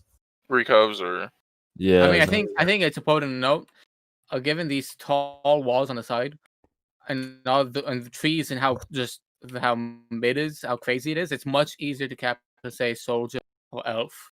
Well, this is also this is stalemate central. Oh, absolutely. Yeah. One thing we should do here though is like. Whoever's spectating should come down and look at this underground area here, because this underground is very, very strong for holding and crossing mid here. Wow. And I don't know if a lot of people know this exists. I didn't know about this, even though I played on it. Like I didn't know about this actually. This is the first time I've noticed that. So if you look where the entrances are, they're kind of in like an awkward spot. There's 4 entrances, right? So there's 2 on the like opposite corners of mid. and then there's 2 little stairways that go down a little bit further back. There's actually 6 entrances, but the other 2 are kind of underutilized. Yeah, medic could be very good down here. Yeah, that's what I was saying. Like double I medic, wanna- double soldier, elf, chemist. That's what I'd like to see personally. Yeah, I'd like that a lot as well. One thing I want to note as well, though, is Olympus improved a lot last map. It wasn't just the fact that they like won the map or got the 1-0 whatever, but they didn't give up that early cap that TB has been and TB and CX have been like playing off of earlier. Like that map was close throughout, and it was actually Olympus that ended up getting the good steal there towards the end, or Olympus and DF rather. But yeah, they held on defense for a long time, which is something they didn't do the 2 previous maps. So I'd like to see this go to game 5. What about you guys? I would like to see a game 5. Yeah. Kind I of don't- just I'm hoping to continue the trend with another 1-0 for blue. Yeah, that would definitely spice it up for blackout. Like yeah. What if we everything. see like a 0-0 blackout overtime after all that? Right. They even go to overtime. Is that an option? I mean, it's probably something where like the teams would have to agree to it, maybe. I mean, it would be very cool actually. But yeah, if this does end 1-0 to blue, then it basically renders the whole match useless. Okay, so no overtime. yeah, Well, that's- okay, so I mean, we're just like straight up not gonna see a 0-0 on blackout anyway, but Yeah, true. it's cool to think about, I guess. I mean, you But could I see mean, like you a have to get 2-2 or tie. 3-3. We could see a Yeah, tie on any blackout, tie. yeah, for sure. But I think the predict- map being 5 caps makes it like even like less likely that we're gonna see a tie, though. I mean, I predicted a 2-2, but with a bunch of stalemates. I mean, that's what I think will happen Yeah. on blackout. This I Still- originally predicted 2-1 to TB, but I'm gonna go 1-0. Olympus now. Change of heart. yeah, honestly, I don't think I can give an accurate prediction on this map. Yeah, I mean, it's a hard one I to think predict. another important thing about this map is if you have medic undo, as you mentioned, the webs would be huge for being. Oh my for god, going yeah, under. this is like opposite Squad on steroids. Like, oh my god. If you can get out bottom, like medic capping is a thing on this map. Like you can get across. I don't know if you guys know, but you can literally just go like outside the map, right? This whole like area with these trees on the map is like an area you can go as any class, right? Yeah. Yeah, And I honestly, okay, here's my question: how do you defend against Soldier on this map? I was about to say, I don't think Pyro is that good on this map at all. Because there's loads of water, one, and also Flag Room is just so offensive. Plus, they can just get in and out and go like onto the trees or onto Yeah, the but roof. I feel like you need the Pyro not because of Soldier, but because of Ninja. True. I mean, maybe a buffed heavy on the flag post could actually do a lot of work. Yeah. But you you can definitely... just tank, like you can just delay a soldier from getting the flag much better than say Pyro, because Pyro has to stake a lot. Yeah. Heavy doesn't. Yeah, but that buffed heavy is gonna have to have that Pyro awareness though. You know what I mean? Like when they go for that Soldier, they need to also be like Yeah, so cognizant of like. Just put DDJ on put DDJ on buffed heavy defense. Do we have a heavy limit? 3. Oh, I think guess it's heavy's not gonna matter heavy here. limit. Heavy, Oh, 3 heavy. Soldier limit is gonna matter a lot here, actually. There's no soldier limit. Oh, so no, it's a It's 4 okay, soldier okay. limit. Or is it 4 4? soldier limit. Yeah, it's I mean, 4. Remember, it's 4 of every other class. Oh, and yeah, that- yeah. I do legitimately think like both teams are going to want to run more than 4 soldiers here, so that soldier limit will matter. I think you got to run 2 on death, 2 on off. Yeah, that's probably gonna be the split we see. I would agree with that split as well. Mhm. He needed Like- it on offense, but he needed it on defense. What do you put the other people on though? Because like Ninja, you have to run the 1 Ninja, right? But I don't think you run more than that. I really don't. I think Scout could be pretty disgusting maybe here. Also, like, Oh yeah, how so I do you mean, play mage on this map? 'Cause I it's think like midfield. If you ever look at midfield, like it's just flooded. you see these tall Yeah. areas like near flag though, these little like I don't know what to call them, these little like raised walkways. Mage can be pretty strong up here, to be honest, though. Or if you play on the Cheeseman flag. It's also worth noting that like flag post is void swappable from 3 different angles. Oh, yeah. And So- headshottable. Well, AP Grab it, split actually, is mage. Yeah, so we see 2 on Pyro for red team here. I'm assuming both teams are just gonna run the Pyro, not swap it up too much. Yeah. But it could bash on Pyro on the other sort of things. Fatal Best is actually playing soldier offense here, so they're not going to run an elf, I assume. Yeah, I mean, I unironically think this is like actually the correct call because it cannot be fun to go across this map as elf. True, but I still think like if there's only wait, they have it. soldiers, Yeah, Yeah, we never. Ubao was elf. He did the under route. This is actually weird to me because I can't help but think Ubao would be like better on soldier and Fatal would be better on elf. I would say Fatal was definitely participated. He's Mario, but he's on the back trees. Low health, no stake. Yeah. That's taken a good route there though, Mario. Still a lot on him. Yeah, I'm but sure he's not. gonna survive that. Yeah. So lucky. Up to bottom. Bob is on the outside with the medic below him. Gets the restore too. Nice freeze. That's actually a nuts freeze. This might be a headshot there. Oh, missed timing. Wow. Oh wait, never mind. Not missed timing. My game just lagged. Okay. Yeah, that was the headshot. Winner got it. Yep. My game like lagged.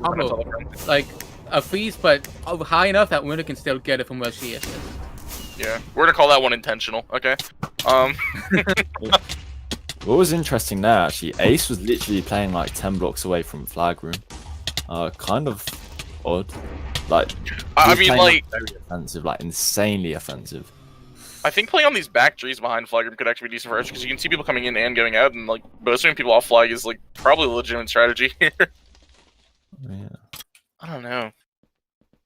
I think this map is gonna be like steal after steal after steal into like quick recov after quick recov. Yeah. But I mean, if you like, this is another map where if you get to mid, you are capping. Like, I think that's just how this map works, right? Or simultaneously, if you get under with enough help, you're also capping. Yeah, that's a situation. Well, because like neither team is running a lot of bulk here, right? And the way you'd recover on that is like you send bulk recov in front of the enemy team, you kind of kill them, then you go down and force them out. But I mean, neither team is going to be running bulk here, so if you get under, it can be super, super, super strong. I mean, I think we're going to see a lot of like change in strategy throughout this map because both teams are really going to like learn how to play the map throughout it. Yeah, I mean, this is, as it turns out, this map is very rarely played in matches. So yeah. When's the last time you played this? I think the last time this map was played in matches, like, period, was, because I remember seeing matches for sure. It might have been T-Pala maybe that picked it, or it could have been TT. It was an EU team that picked it, and it was... It was a co-op. There was a co-op with T-Pala. Yeah, I think it was 6 years ago, maybe? Yeah, it was 2015. I remember playing. Yeah, so like 5, almost 6 years ago, so... Yeah. I mean, there's a chance we come out of this map after 20 minutes and neither team knows how to play it. Oh, that's a very good chance. Ubo is actually out as elf here. Going too close to the edge there. We'll get to him by soldiers. He was trying to avoid damage because he was super, super low. I mean, how do you know where you're supposed to be as a medic here, Josh? Like, as a medic. Up is where I would go. Anywhere up. Yeah, somewhere where you can adjust everything, I guess, right? Yeah. But, like, it must be so hard to play medic here, like, knowing that, like, your soldiers and your elves that are stealing are not gonna know where the hell they're going. So it's, like, very hard for you, like, predict any sort of route. Because, I mean, you get knocked one way and you're gonna find, like, a new part of the map you didn't know existed. And then your medic is nowhere near you. Well, Coca's Kim is stealing, but he's on the backside. He's not gonna go anywhere. Yeah, I'm gonna go on a limb here and say we're probably not gonna see a chemist cap on this map. I'd rather say see Coca play soldier. Like, you need mobility to cap here. Gamron coming up the... weird. Okay. Yeah, so recover there. Flay's here with another chemist steal. It's gonna end up going down to Carowin's damage there. I think Chem could be quite viable though, if you do manage to get out of flag and get under. I mean, that would definitely be an option. Yeah, I'm just trying to think, like, how likely is it though that, like, a chemist is actually gonna, like, make it out of that flag area? Yeah. I mean, with not much else to run on offense, I mean, we've said it literally every map, but why is neither team running double medic off? It still kind of shocks me. I mean, I think it's something where, like, actually, like, the way the maps have gone, it's kind of gotten more and more important almost every match.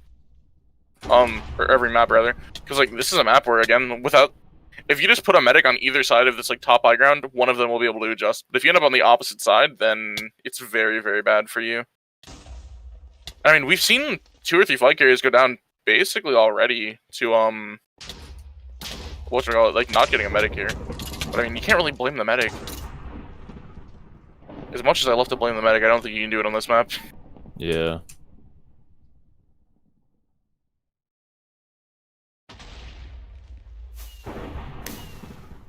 So it seems like right now it's playing similar to Bazaar in some ways, in that you need.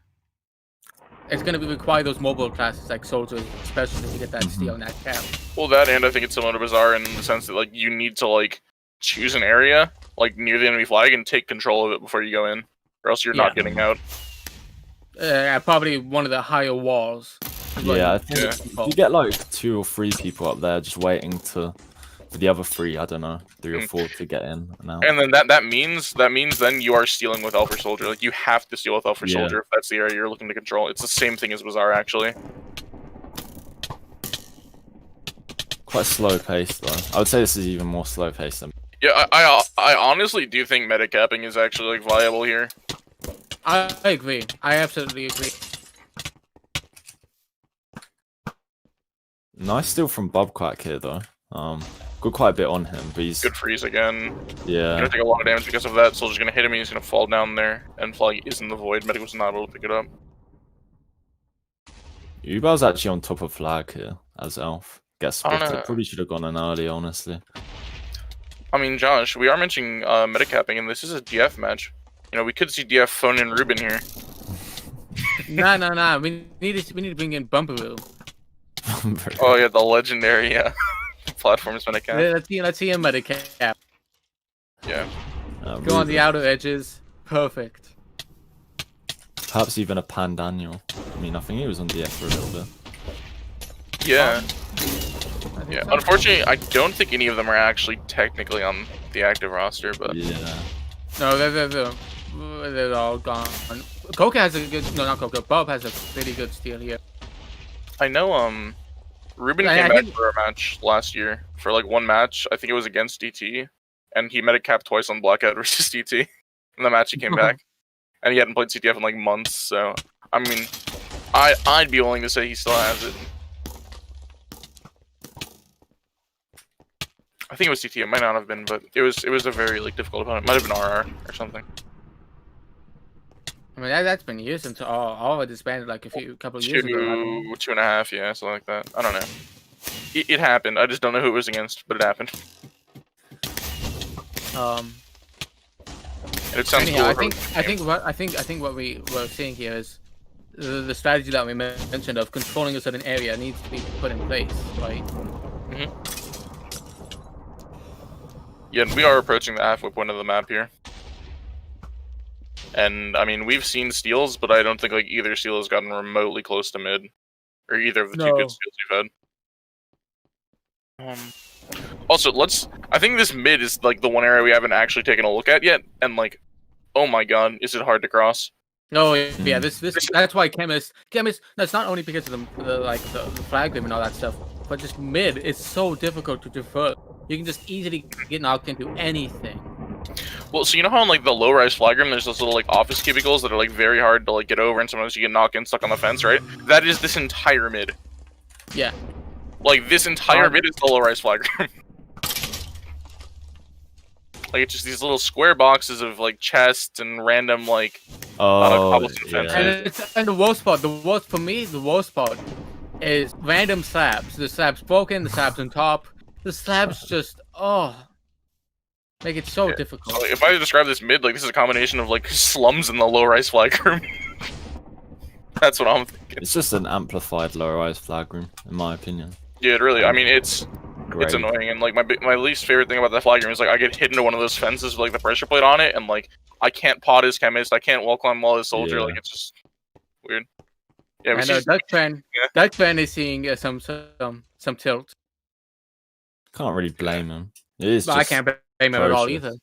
Especially in a 14v14, like, not fun at all. Well, yeah, I mean, this is like, so like, I don't know, like, when did you start playing like CTF, Swordy? I think like 2013. Yeah, so this, I don't know, was this in rotation when you played or no? The end of it. I don't think it, because I was joined like late 2013. Yeah. I don't remember it being. Because I remember like matches used to have like 75 player cap, right? Or, like whatever it was, 76, somewhere there. And I remember playing like full size matches on this map, and I'd literally just play Archer, and I'd shoot at these like top high grounds from like behind my flag, and that was like the only enjoyment I could find on this match on this map, and like matches of that size. And honestly, I don't think it operates that much differently in a 14v14. Yeah, especially when like everyone on here is good, whereas in like I don't know 30v30 plus. Oh yeah, you but got those are nothing. 30v30s like back on like B1, like when Yeah. B1 was like, oh my god, that was. Well, we're coming. We're past the halfway mark. 9 minutes left. Still 0-0. We could have see a very similar situation that we saw in Bazaar, where it was a very last minute cap to get a 1-0 lead.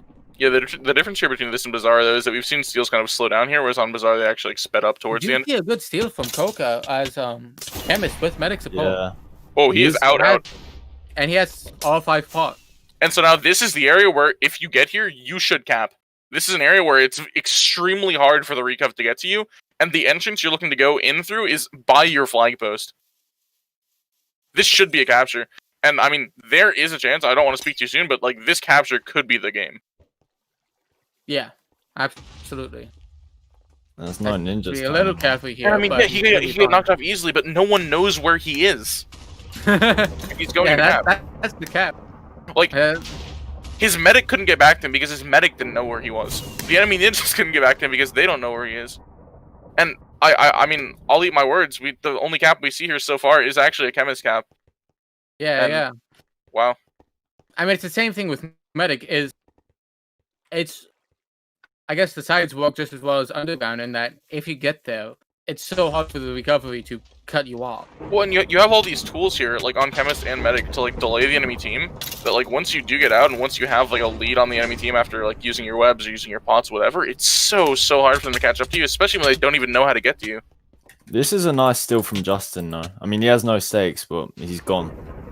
Only a soldier behind. Actually, ninjas there. Yeah. And we'll actually have Wolfie jump down. That's a ninja steal. That's a ninja steal. He's ninja. No! His pearl's gonna miss. His pearl's gonna miss. So and the recovery pearl misses as well, actually. He's still running around. He's going, he's zooming. But he ends up dropping there. Oh no! You could have just pulled me. Good map. Yeah, food code is not exactly happy about that. I legitimately think like you actually just problem. Like, who is gonna recover on you mid? You can't hit. That's a good point. Like, if you land on one of these trees mid, like you are not gonna get killed. Because of how just bumpy it is. Like, wherever you pull, like you just. Yeah. There's like a 90% chance you land behind like some 2-block cover where like you can't get headshotted, you can't get killed by like a ninja or something. It's just, yeah. Anyhow, we see a chemist steal. Again. He's on the left side, but he's cut off this time. The recovery has managed to get in front of him and kill him. But yeah, and I think very quickly here we're gonna start seeing tilt kick in for blue team. Yeah. I think if I had to bet on it, I'd say we're probably gonna see another cap from red in the next 6 minutes, because we're seeing blue team constantly talk in chat here about how they're tilted. You know, they're struggling on offense a lot. Especially Food Court with that pearl towards the end there. Like, Food Court randomly swaps to Ninja, gets the steal, has a very good opportunity, and then pearls off the map. Like, that's not something that you're going to be happy about, especially on a map like this.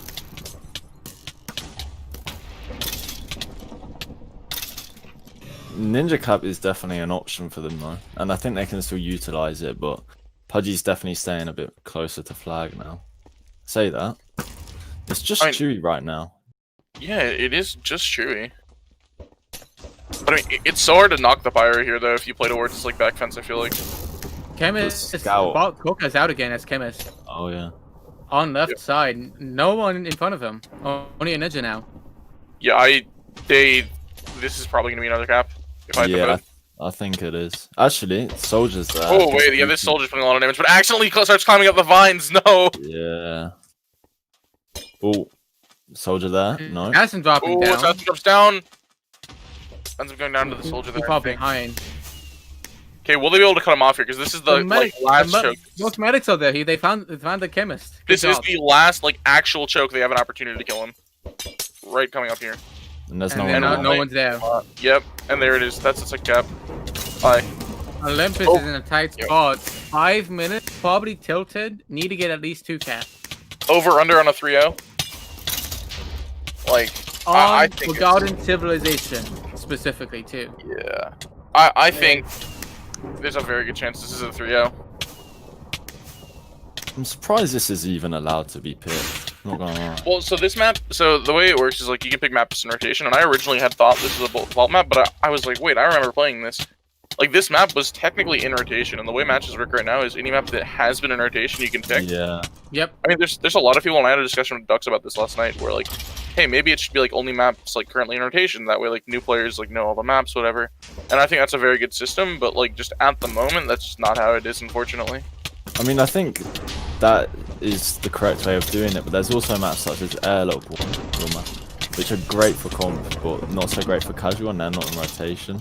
And I mean, I would just consider making a different pool of maps, which are allowed for comp, perhaps for rotation plus like Airlock 1 and a few others. The thing with like a lot of those maps though is like well, obviously I made it the Airlock rework, right? So like there's like very minimal changes I can make to the map to like kind of make it okay for rotation as well, you know what I mean? None of those maps are far off from like being good in rotation. It's just that like they just don't function super well in like large matches. So like I'd rather just see those maps like adjusted so they're slightly better for rotation, and then kind of still go with the same like rotation deal. Because I mean, as a new player coming in, I don't want to like play maps that aren't available for me to play. It's just weird. Yeah. I mean, Anyway, we we see a steal from Coca. Going to go down there. Yeah, goes down. I mean, realistically, if you hit tab, like, I'd say there's a chance like a third of these players in this match have never seen this map before. Oh yeah, yeah. Like, Pig 3 has probably never seen this map. Fatal has probably never seen this map. Like, there's just, yeah, it's interesting. So, participated is out of soldier. Has the Medic. This dash and dies. This is actually like an opportunity here. So, we're gonna need a ninja backup steal, right? That is what we're gonna need here. Unchallenged here, though. Might be able to get the shot off, but there's 2.5 minutes. That's what I want to focus on now, because like this cap does not matter if they can't get another one afterwards, right? I feel so bad for Cupcake, who has to maneuver to get to the soldier. Yeah. I mean, they're definitely gonna need to focus on the backup. And we do see a ninja here over at red flag, but choosing to take that ninja down. And they have to get a ninja over, and they need to be getting across. I mean, they actually could get across as soldier or something else now, but like, this steal needs to come within the next 30 seconds. It really does. Because, again, we see red team here talking about turtling, and they're not going to be playing to kill the flag gear if they get out here. They're going to be playing to knock them back and stall them. It takes a while to get across this map, and there's only 2 minutes left. And they might end up giving a cap because of it. Coca is out very clean here. How many stakes? 3 stakes, and has the restart, and is outside his soldier. This, well, for the assassin though. I don't know if. But look at where he can go as soldier on this map. This is the point I was making pre-map. It's ridiculous. I mean, the constant like verticality change is so strong. We'll get hit by a soldier here. Not gonna go off there. A lot of these trees are actually 2 blocks high as well, so you can sprint jump onto them and not get knocked off. Getting boosted a bit, actually gets knocked back in the end. But yeah, I thought the medics with that. So, this is really good, because we're actually seeing him get cut off here, but look what he can do. He can just go back. He should go inside the map now. He should really go inside the map, I think. Oh, wow. One going down there. Yeah, and okay, 114. Olympus needs to get a steal, and they need to play good defense. We have 2 people in the flag room here for the Baguettes and Citrix here. 4 actually now on the flank post. Medic will be walking away. It is Coca constantly throwing poison pots, as well as Chewy constantly using that bow. So a ninja steal is not going to work here. They're going to have to steal a soldier. Pray they get boosted, get a lot of support across, and get across the map. I mean, 50 seconds. There's no way in my eyes. Even I don't think it's going to happen, but I'd love to see it happen. So Spark gets the steal here, goes down to the frenzy immediately. Other soldier goes down as well, and that will be the game, I think. Absolutely. And especially, this is going to open them up to steals on the other side, so even if they do get a good steal and get across, it's probably going to end up in a stalemate. Gammon with the recov there.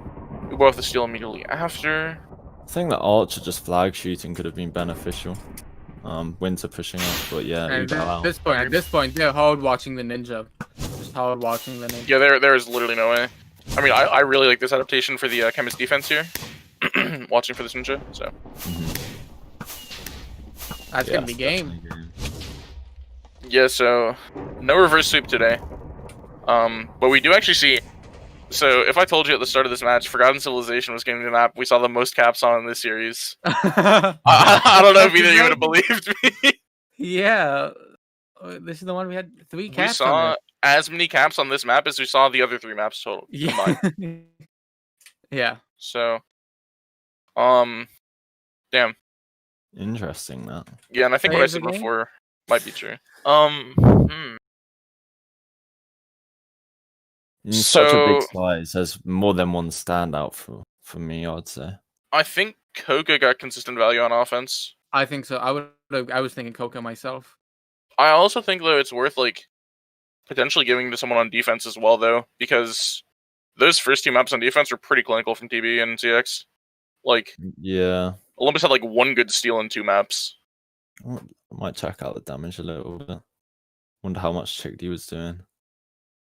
I think recovs could be a important thing as well because they were stealing a good bit at one point, but they just weren't really getting it out. I think someone like Chewy actually did a crazy amount of work here as well. Yeah, Chewy definitely yeah. did a lot of killing. I mean, if I had to choose like 2 like consistent members for the offense and defense, I'd personally say like Chewy and Coca. Yeah. I'm with Chewy and Coco. I found with that. Giving it to 2 people. I mean, Yeah. anyone from Olympus/DF, or are we just focusing on the winning team? I mean, I don't think free player of the game is. I mean, it's 14v14, so Yeah, I'd say it's a big Mario co-op. maybe. Yeah, I mean, so what I was saying Yeah, before is like I think TB and CX had 2 maps where their defense was like super good. Olympus had Yeah. that one, but I think TB played like almost just as well, and it was just like 1-0 that came out at the end. I didn't really see like any standout plays from their side. Where like the reason I'd give it to like Coca is because like his performance on this map, and I think Chewy's just solid. I don't think we get this one from Olympus and DF personally. Yeah. Yeah.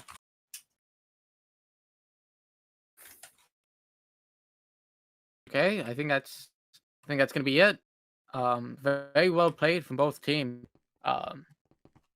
Baguettes and Citrix taking the win here, and I think that's gonna do it for us today. Thank you all for watching. Hope you enjoy your time here, and I think that's gonna be it. Come out and watch the tournament. Probably gonna be next weekend or the weekend after. One of the two. It should be next weekend. Yep, tournament finals. Like it's been fixed, so.